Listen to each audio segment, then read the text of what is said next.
कहानी स्टार्ट होता है हमारे रवि भाई क्लास में एंटर करते हुए दिखाया जाता है। चिंगम सर रवि को डांटते हैं और बोलते हैं तुम देखो फिर से फेल हो गए हो, एफ मिला है फेल। रवि अपना बेइज्जती सह नहीं पाता और वह भागते भागते अपने दोस्तों के पास जाता है जो कि मंदिर में अपना अड्डा जमाए रहते हैं। यहाँ पर हमें जितेंद्र और लक्ष्मी को दिखाया जाता है। ये रेड शर्ट वाला जितेंद्र है और येलो शर्ट वाला लक्ष्मी है। ये दोनों जिगरी यार। रवि अपना दुखड़ा सुनाने लगता है और रोने लगता है। जितेंद्र और लक्ष्मी देखकर थोड़ा सीरियस हो जाते हैं और पूछते हैं क्या हुआ, बता प्रॉब्लम क्या है भाई, बता।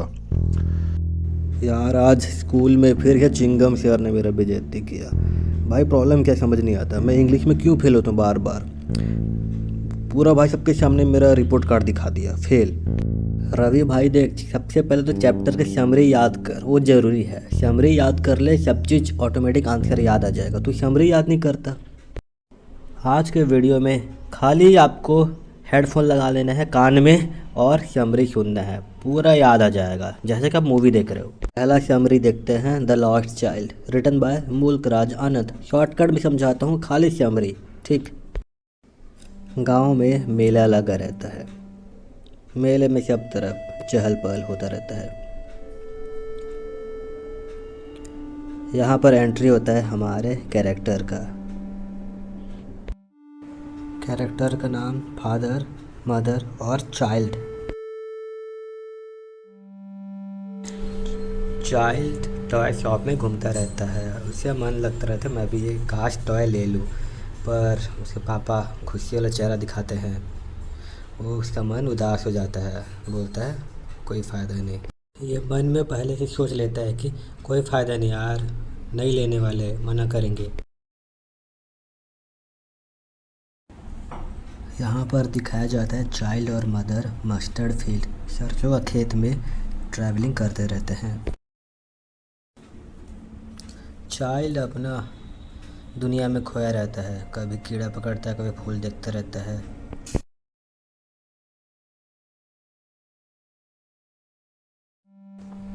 कुछ समय बाद चाइल्ड खेलते खेलते रास्ता भटक जाता है, अपने मम्मी पापा फादर मदर से अलग हो जाता है और भटकते भटकते अपोजिट डायरेक्शन में मेला की तरफ आ जाता है। मेला में उसका चौकन देखकर उसी में खो जाता है।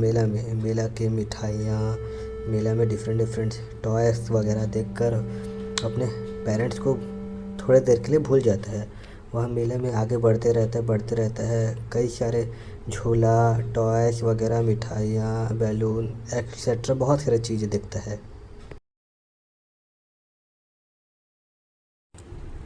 कुछ समय बाद बच्चा हिम्मत करता है और बोलता है फादर मदर मुझे भी टॉय बर्फ़ी चाहिए, दिला दो प्लीज़।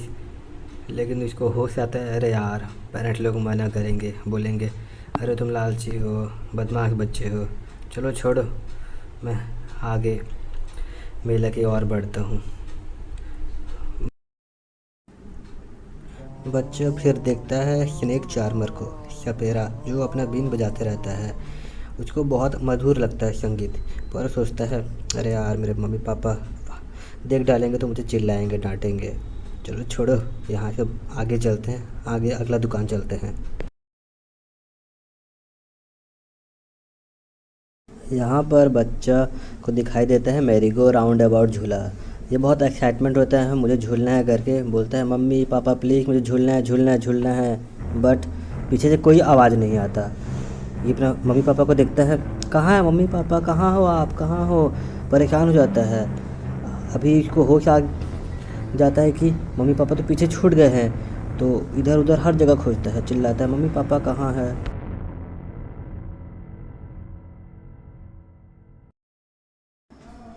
अरे तो इमोशनल म्यूजिक हो गया भाई। भाई तू बस हेडफोन लगा के कहानी सुनते जा, ऑटोमेटिक याद आ जाएगा। चलो मैं कहानी को आगे बढ़ाता हूँ। बच्चा अपना पेरेंट्स को चिल्लाता रहता है, बार बार इधर उधर देखता है, सब दुकान में देखता है। आखिरी में रोने लगता है और ज़मीन पर बैठ जाता है। कुछ समय बाद भीड़ से एक आदमी आता है, इसको उठाता है और बोलता है, तुम किसके बच्चे हो, यहाँ क्या कर रहे हो? बच्चा यहाँ पर बोलता है, मुझे मम्मी पापा पास जाना है, मुझे मेरे मम्मी पापा फादर मदर चाहिए। बस यही रट लगाया रहता है। थोड़ी देर बाद आदमी उस चाइल्ड को राउंड अबाउट में ले जाता है और पूछता है, क्या तुम घोड़े पर राइड करोगे? बच्चा बोलता है, no, I want my mother and father. थोड़ी देर बाद दोनों वही स्नेक चार्मर सपेरा पास जाते हैं और करतब दिखाने को बोलते हैं, पर बच्चा फिर वही बोलता है, आई want my mother and father. कुछ समय पहले बच्चे को जो चीज़ अट्रैक्टिव लगता था, बच्चा अब वही चीज़ को रिजेक्ट कर रहा है, क्योंकि अब उसको मम्मी पापा को याद आ रहा है। लास्ट में वो आदमी उसको मिठाई की दुकान ले जाता है, सोचता है चलो मिठाई खाएगा तो खुश हो जाएगा, पर यहाँ भी वही बच्चा जिद करता है, no, I want my mother father, मुझे मम्मी पापा चाहिए।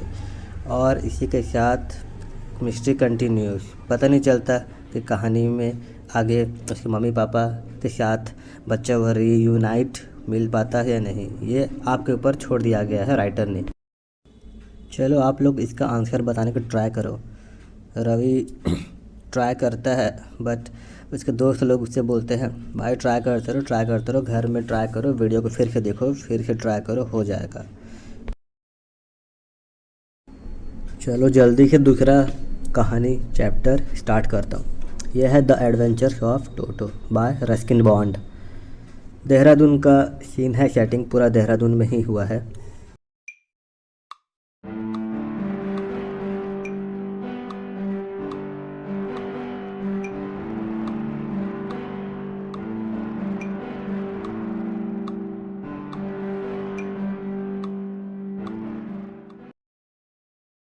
पहले सीन में दिखाया जाता है ग्रैंडफादर जिनका सफ़ेद बाल है और मैं जिनका ब्राउन बाल है। देखते हैं रोड में एक टांगा वाला रहता है जिसके पास एक क्यूट सा मंकी रहता है। ग्रैंडफादर ने 5 रुपए में वो मंकी खरीद लेते हैं। ग्रैंडफादर का एक प्राइवेट का जू रहता है जिसमें अब मंकी भी ऐड हो गया। यहाँ पर बंदर का नाम टोटो रखा गया है। ग्रैंडफादर ने मंकी का काफ़ी तारीफ़ किया गया, जैसे कि उसके ब्राइट स्पार्कल्ड यानी चमकीले आंखें और पर्ली वाइट टीथ, मोतियों जैसे सफ़ेद उसके दांत। ऐसे करके ग्रैंडफादर ने मंकी का तारीफ़ किया है। अगला सीन में दिखाया जाता है ग्रैंडफादर और उस बच्चे का घर, जो कि काफ़ी खूबसूरत है। ग्रैंडफादर डिसाइड करते हैं कि तुम्हारे ग्रैंड मदर को मंकी के बारे में नहीं बताएंगे, क्योंकि जब भी कोई नया जानवर लाते हैं तो उनकी ग्रैंड मदर थोड़ी चिढ़ जाती है। तो ग्रैंडफादर सोचते हैं चलो इसको हम अपने कमरे का क्लोजेट यानी कपड़ा रखने वाला अलमारी में रख देते हैं बंदर को, और ये दोनों वैसा ही करते हैं।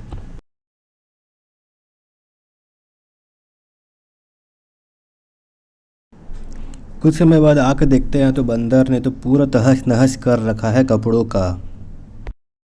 ग्रैंडफादर डिसाइडेड करते हैं कि टोटो बंदर को पिंजरे में बंद करके उनके सर्वेंट्स के क्वार्टर में रख दिया जाए। कमरे में एक बकरा, गिलहरी, 2 खरगोश और एक कछुआ भी पहले से मौजूद रहता है। नेक्स्ट डे ग्रैंडफादर आके देखते हैं इस टोटो मंकी ने तो बेचारे जानवरों को सोने भी नहीं दिया रात भर। नेक्स्ट डे ग्रैंडफादर को पेंशन लेने सहारनपुर जाना था, देहरादून से ट्रेन पकड़कर सहारनपुर। तो टोटो को यहाँ छोड़ना मुश्किल है, तो ग्रैंडफादर ने डिसाइडेड किया टोटो मंकी को मैं साथ ले जाता हूँ, काम करता हूँ, इसको बैग के अंदर छुपा के ले जाता हूँ। ग्रैंडफादर ने देहरादून से ट्रेन पकड़ना स्टार्ट कर दिया और सफ़र पर निकल पड़े।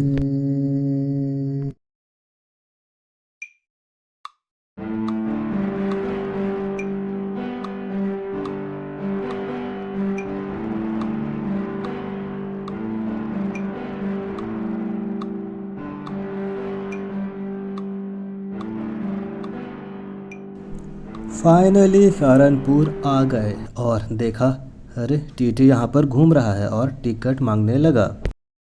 Ticket ticket ticket please uncle ji, ticket दिखाइए, टिकट। अरे बैग क्यों हिल रहा है? अरे डॉग अलाउ नहीं है, डॉग अलाउ नहीं है। इसका भी पैसा लगेगा अंकल जी, इसका भी पैसा लगेगा, टिकट तो सबका लगेगा, चलिए निकालिए। पर सर, टोटो तो एक बंदर है, डॉग नहीं है, इसका टिकट नहीं लग सकता। देखिए अंकल जी, टोटो बंदर एक डॉग के आकार का है, डॉग है, पैसा दीजिए। अच्छा, तो क्या ये छोटा सा कछुआ, इसका भी पैसा लगेगा? क्योंकि तुम सारे जानवरों का पैसा मांग रहे हो, लगेगा क्या? अरे नहीं नहीं नहीं नहीं, ये डॉग नहीं है, तो छोटा सा है। ठीक है, ये लो 3 रुपए, अब मुझे जाने दो। कुछ समय बाद ग्रैंडफादर टोटो मंकी के साथ वापस देहरादून अपने घर रिटर्न आ जाते हैं।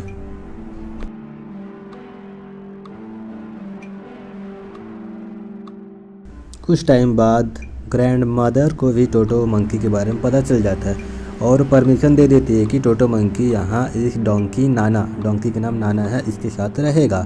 पर वही टोटो मंकी तो बहुत शैतान है। नेक्स्ट डे ग्रैंडफादर आके देखते हैं तो ये टोटो मंकी तो बेचारे गधे को परेशान करके रखा है, रात भर सोने नहीं देता, बहुत शैतानी करता है। कुछ महीने बाद देहरादून में सर्दियाँ विंटर आने लग जाता है, सब तरफ स्नो, हल्का फुल्का वाइट कलर में पूरा देहरादून ढक जाता है। ठंड में ग्रैंडमा टोटो मंकी के लिए गर्म पानी लाती है। बंदर बेचारा चेक करता है पानी ठंडा तो है नहीं, पहले एक हाथ डालता है, फिर चेक करता है, हाँ पानी तो मस्त गर्म है, फिर वह नहाने लगता है, हल्का फुल्का साबुन लगाता है। ये सब उसने राइडर को देखकर ही सीखा है। वही राइडर जो छोटा सा बच्चा है, ब्राउन हेयर कलर वाला, स्टार्टिंग में दिखाया गया था, वही बच्चा उन्हीं को देखकर सीखा है।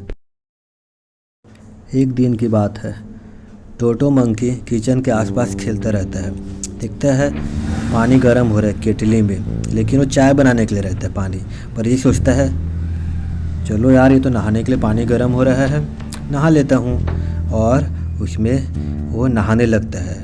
ऊपर नीचे डुबकी लगाता रहता है और बड़ा मज़ा आता रहता है उसको।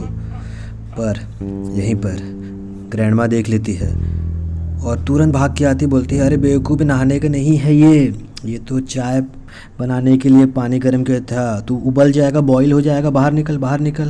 बेचारा बंदर। एक दिन तो बहुत गजब हो गया। मेरी आंट आई थी घूमने के लिए, सामान अमन रखी थी, लेकिन बंदर टोटो भाई उसका पूरा सामान तहस नहस कर दिया। भाई मेरे को एक बात बता, कितने सारे कैरेक्टर है यार ये वाला चैप्टर में, कभी टोटो, कभी दादा, ग्रैंडफादर। रुक बताता हूँ, चलो गाड़ा घाट चलते हैं डैम के पास। ये डैम सही है यार, डैम में अच्छा खासा बैठने के लिए टाइम पास हो जाएगा, यहीं पर कहानी बताना। ठीक है, चल आगे बता, कितने सारे कैरेक्टर है। देख, पहला तो Toto monkey, tonga car driver, Ruskin Bond बच्चा, मैं खुद और ग्रैंडफादर। टिकट कलेक्टर एक था, ग्रैंड मदर, उनको तो जानते हो, और रस्किन आंट, मेरी खुद की आंट, और ये नाना डोंकी। ठीक हो गया। अच्छा, आगे कहानी बताता हूँ, कैरेक्टर हो गया। तो हमने देखा था, मेरी आंट आई थी, उसका पूरा सामान को टोटो मंकी इधर उधर कर दिया था।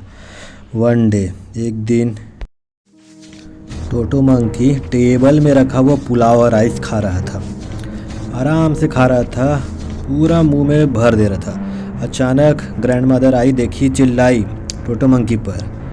भाई टोटो मंकी ने क्या क्या पता है, टोटो मंकी तो पहले उछल कूद करने लगा और ग्रैंड मदर की तरफ भाई प्लेट फेंकने लग गया। प्लेट फेंका, प्लेट टूट गया था।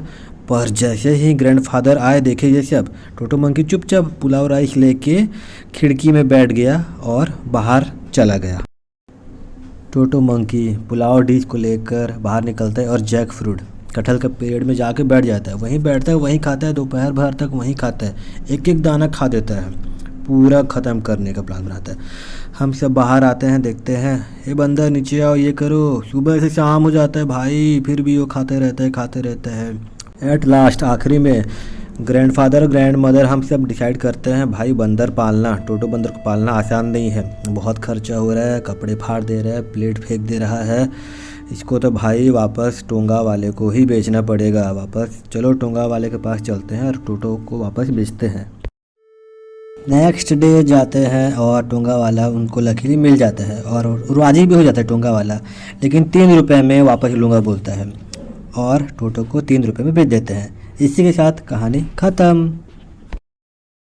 चलो आप लोग अभी इसका क्वेश्चन आंसर ट्राई करो, पढ़ लो, पॉज कर लो और क्वेश्चन आंसर ट्राई करो।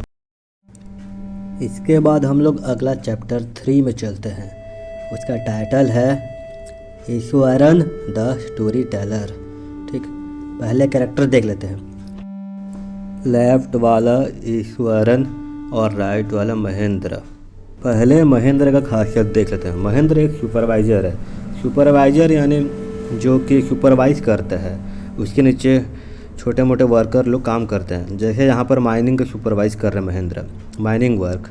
ये उनका एक तरीके से जो वर्कर छोटे मोटे मजदूर हैं उनका ऊपर हेड बोल सकते हो। ठीक है, आगे देखते हैं। यहाँ पर ये ब्रिज सुपरवाइज कर रहा है।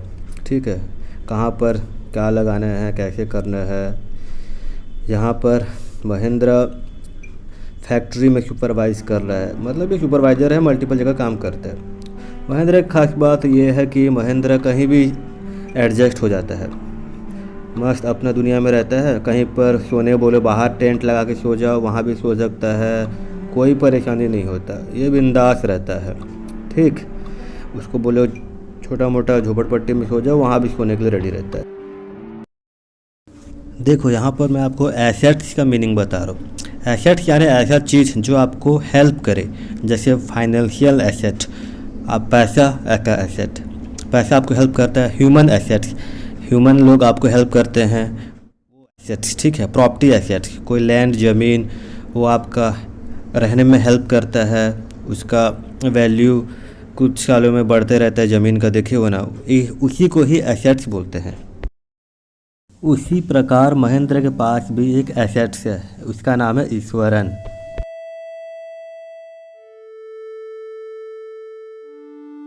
ईश्वरन का खासियत ये है भाई, ये कहीं पर भी कैसा भी खाना बना देता है, कहीं से भी जुगाड़ करके फल सब्जी ले आता है, लकड़ी गैस चूल्हा में बना देता है खाना, कैसे भी घर का काम भी कर देता है, कपड़ा वगैरह धोना। मतलब महेंद्र ऑफिस जाता है, काम से जाता है, तो ये घर के पीछे सारा काम यही बनाता है, खाना पीना सब। ईश्वरन का एक और खासियत है कि ये कोई भी कहानी को बहुत इंटरेस्टिंग तरीके से सुनाता है, चाहे बोरिंग हो, बहुत अच्छे से सुनाता है, मज़ा आ जाता है, ये खासियत है।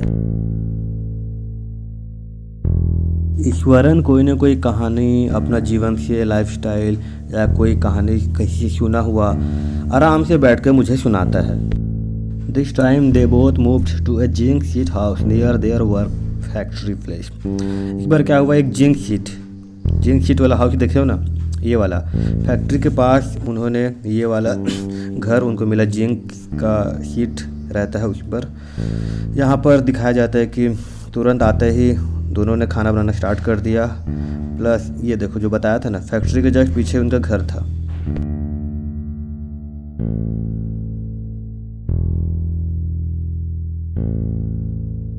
ये जो हमारे ईश्वरन है, इसके दिमाग में भाई खाली Tamil literature, Tamil thriller, suspense का आइडिया घूमता रहता है। कोई भी चीज़, कहानी वगैरह को ऐसा बताता है जैसे कि रियल में है, भले हो चाहे फेक रहा हो, लेकिन ऐसा बताता है भाई रियल है सच में, और आप उसी में डूब जाओगे, उस कहानी में पूरा डूब जाओगे, ऐसा टाइप का बताता है। ये खासियत है ईश्वरन का, तभी तो हमारा टॉपिक का टाइटल है ईश्वरन द स्टोरी टेलर। यहाँ पर महेंद्र ऑडियंस को बता रहे हैं कि कैसे ईश्वरन खतरनाक सस्पेंस कहानी बनाता है।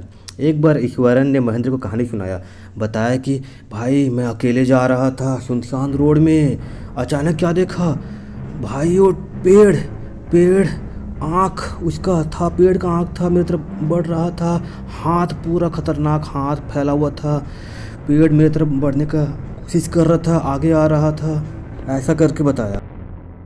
फिर कुछ देर बाद ईश्वरन ध्यान से देखा, बोला अरे ये तो यार नॉर्मल पेड़ है जो पड़ा हुआ है, मैं फालतू में डर रहा था, अरे यार फालतू का, छी छी छी, और हंसने लगे वो सब। हा हा हा हा हा हा हा हा हा। कैसा लगा मेरा कहानी। इसके बाद ईश्वरन अपना चाइल्डहुड स्टोरी बचपन का कहानी बताता है। पता है महेंद्र सर, पता है आपको मैं जहाँ से आया हूँ ना, वह एक छोटा सा गांव है, टिम्बर के लिए फेमस है। वहाँ पर जितने भी टिम्बर यानी लकड़ियाँ, उसको हाथियों के द्वारा खींचा जाता है। इतने बड़े बड़े होते हैं कि हाथी उनको खींचते हैं। एक बार तो एक पागल टस्कर यानी ऐसा हाथी जिसके दांत बहुत बड़े बड़े होते हैं, उस पागल टस्कर हाथी ने तो आतंक मचा दिया था। वह पगला गया था और सब तरफ तहस नहस कर रहा था। ये ले तेरा ठेला, ये धड़ाम, ये ले तू भी ले, तेरा मटका फोड़ दूंगा, आतंक मचा दूंगा, पूरा तहस नहस कर दूंगा, पगला हाथी हूँ मैं। कुछ देर बाद वो पगला हाथी हम लोग के स्कूल की तरफ आने लगा था। हम लोग तो मस्त अपना गार्डन में खेल रहे थे, हम लोग को पता नहीं था। लेकिन अचानक थोड़ी देर में चीख पुकार मचने लगा। हाथी दीवार फोड़ दिया, स्कूल का दीवार फोड़ के अंदर आ गया। सब कोई चीख पुकार मच गया, हम लोग भागने लगे। हाथी तो कुछ देर तक यहीं पर मैदान में टहलता रहा। वो पगला टस्कर हाथी इधर उधर टहल रहा था, हम लोग छत से देख रहे थे उसको। मैं तो भाई देख के मेरा बैंड बज गया था। पता नहीं अचानक से मेरे अंदर कैसा हिम्मत आया, मैं तो मास्टर जी का छड़ी लिया और सीधा हाथी को मारने के लिए नीचे दौड़ने लगा। भाई पता नहीं कैसे एनर्जी आ गया था, पूरा जोश। आज तो हाथी ख़त्म। मेरे सामने हाथी था, मैं उसके सामने। हम दोनों एक दूसरे को देख रहे थे, एक दूसरे को ललकार रहे थे जैसे कि हम दोनों बहुत पुराने दुश्मन। मैं दिमाग लगाया, हाथी का टो नेल पे मारा, उसका नाखून उखाड़ दिया और हाथी भाई शुरू में कपकपाया, थोड़ी देर बाद और धड़ामले नीचे गिर गया। मेरे को भी यकीन नहीं हुआ, सब लोग तालियां बजा रहे थे। मुझे तो अभी भी यकीन नहीं हो रहा था, पर भाई मैंने ईश्वरन से पूछ लिया, ईश्वरन तुमने उस हाथी को मारा कैसे, क्या ऐसे लॉजिक लगाया तुमने? ईश्वरन ने बताया कि देखो ये एक जापानीज जिजुत्सु टेक्निक है, जापानीज आर्ट है। इससे क्या होता है कि नर्वस सिस्टम हाथी का डैमेज हो जाता है, पैरालाइज हो गया था। मैं यही टेक्निक यूज़ किया था, ऐसा करके मुझे ईश्वरन ने बताया। महेंद्र हमें आगे बताते हैं कि जब तक मेरे पास ईश्वरन जैसा दोस्त है, एसेट्स है, मुझे टीवी की ज़रूरत नहीं है। टीवी टाइम पास के लिए अच्छा है, पर देखो ईश्वरन तो मस्त कहानी बताता है, मुझे कहानी सुनाता रहता है, टीवी की ज़रूरत नहीं है, टाइम पास होता रहता है। कुछ दिन बाद, फ्यू डेज लेटर, ईश्वरन ने मुझे बताया कि सर जब मैं आ रहा था ना फैक्ट्री तरफ, मुझे इंसानी खोपड़ी स्कल्स मिला। पता नहीं यार, मुझे तो लग रहा है ये कब्रिस्तान के ऊपर बने फैक्ट्री। शुरू में तो महेंद्र को यकीन नहीं हो रहा था, पर ईश्वरन बोला भाई मैं बार बार देखा हूँ सर, मैं बार बार देखा हूँ, सब्जी लेने जाता हूँ तो खोपड़ी इधर उधर पड़ा रहता है, देखा हूँ बोल रहा। अरे महेंद्र सर, एक बार तो वन फुल नाइट, पूनम की रात को मैंने क्या देखा पता है? ऐसा भूत देखा भाई, मेरा मुंह तो खुला का खुला रह गया, मेरा पसीना आ गया, नींद उड़ गया। मैं ज़्यादातर तो डरता नहीं हूँ, पर उसका अगली चेहरा बार बार याद आता है। अगली क्रिएचर थी, उसके तो बाल पूरे सफ़ेद पीला कलर के थे, चेहरा पूरा श्रीविल्ड यानी पूरा चेपटा चेहरा, ऐसे कि आप डर जाओगे। उसके हाथ में तो एक फीटस था, बच्चा फीटस, उसके हाथ में स्केलेटन जैसे हाथ थे। देख के तो मेरा रूह कांप गया। उसका चेहरा आज भी वो अगली चेहरा, बाप रे, मैं तो पूरा होश उड़ गया मेरा। महेंद्र अचानक से बोला पागल है क्या भाई ईश्वरन, तू कुछ भी बके जा रहा है, भूत वूत जैसा कोई चीज़ नहीं होता, तेरा पेट खराब है, जा सो जा चुपचाप, मैं जा रहा हूँ सोने। और अगले दिन हो जाता है और वो लोग अपना काम धाम पे चले जाते हैं, ऐसे कि कुछ हुआ ही नहीं हो। कल रात का कहानी पूरा भूल गए थे। वन फुल नाइट, जब भी पूनम का रात होता है तो महेंद्र को ईश्वरन का भूत वाला कहानी सताता रहता है। वो जब भी सोता है खिड़की तरफ देखता रहता है, आज फुल नाइट है, कहीं वो भूत सच में तो ना आ जाए, ऐसा करके पसीना छूटता रहता है। लेकिन एक दिन अचानक वो खिड़की तरफ देखता है, काला काला उसको धुआं भूत खोपड़ी जैसे दिखाई देता है और वो डर जाता है। देखता है नहीं नहीं ये मेरे मान का वहम है, कुछ नहीं है। और अगला दिन हो जाता है। अगला दिन महेंद्र सुबह उठता है, नहाता है और ब्रेकफास्ट के लिए रेडी होता है। सोचता है कि सब नॉर्मल है, कुछ नहीं होता, कल रात को पूरा बताता है। चलो मैं चलता हूँ, ऑफिस के लिए निकलता हूँ, ये सब करके। और जैसे ही वह ऑफिस के लिए निकलने वाला होता है, ईश्वरन बोलता पीछे से है। बोलता है, सर याद है आपको पिछले बार मैंने वो भूतिया औरत कहानी बताया था ना, भूतिया औरत कहानी, हाँ जो हाथ में बच्चा फीटस लेके घूमती रहती है। कल रात आपका दरवाज़ा से वो आवाज़ आ रहा था ना, मुझे पता है, मैंने सुना है, भूतिया औरत आपके दरवाजे पर थी, मुझे सुना है, मैंने सुना है। ये सब महेंद्र सुनते ही तुरंत ऑफिस का पेपर वगैरह उठाता है, तुरंत कल्टी मारता है, दौड़ता है, भागता है, ऑफिस जाता है और अगले दिन ये जगह को छोड़ने का प्लान बनाते हैं और इसी के साथ कहानी ख़त्म। अरे रवि भाई, कहानी सुनाते सुनाते तो रात हो गया यार, शाम हो गया है, रात होने वाला है, चलो चलते हैं। ले तेरे लिए होमवर्क आज के लिए, इसको करना घर में करना, ठीक है? ट्राई करूँगा यार, घर में करूँगा, ट्राई करूँगा। अभी हमें रवि का हाउस दिखाया जाता है। रवि अपने घर के अंदर जाता है और अपने स्टडी टेबल की ओर जाकर बैठ जाता है और सोचता है आज तो होमवर्क करके रहूँगा, पूरे इंग्लिश का 1 to 3 चैप्टर रिवीजन करके रहूँगा। देखो स्टूडेंट्स, आज मैं आपको बता रहा हूँ कैसे रिवीजन किया जाता है विथ ट्रिक। ट्रिक रहेगा ना तो आप भूलोगे नहीं, ठीक है? ट्रिक से ही याद करना है हमें। इसको पढ़ो, देखो इसमें लिखा है लोमू तो रूस गया ईश्वर लक्ष्मण से मिलने। अभी ध्यान से देखो, देखो जो ये लो है उसके नीचे आएगा लॉस्ट चाइल्ड, जो मुंह है उसके नीचे आएगा मुल्क राज आनंद, मतलब लॉस्ट चाइल्ड कौन लिखा है? मुल्क राज आनंद। वैसे आपको भी ट्रिक बनाना है। उसी प्रकार टू रूस गया, टू से क्या आएगा? टू एडवेंचर, रूस से रस्किन बॉन्ड। उसी प्रकार देखो ईश्वर लक्ष्मण, ईश्वर नीचे ईश्वरन स्टोरी टेलर, कौन लिखा है? आर के लक्ष्मण। इसी प्रकार से ट्रिक बनाना है आपको भी, ठीक है? तभी आपको याद रहेगा। ये सब क्वेश्चन आंसर आप खुद से कर सकते हो, अपने दोस्तों से डिस्कशन करो। पसंद आया तो चैनल को सब्सक्राइब और लाइक कर दीजिएगा। Thank you. फिर मिलेंगे इसका अगला पार्ट चैप्टर 4, 5, 6, 7, 8, 9 अगले एपिसोड रिलीज़ करने वाले हैं हम लोग जल्द ही। Thank you, thank you, thank you, thank you.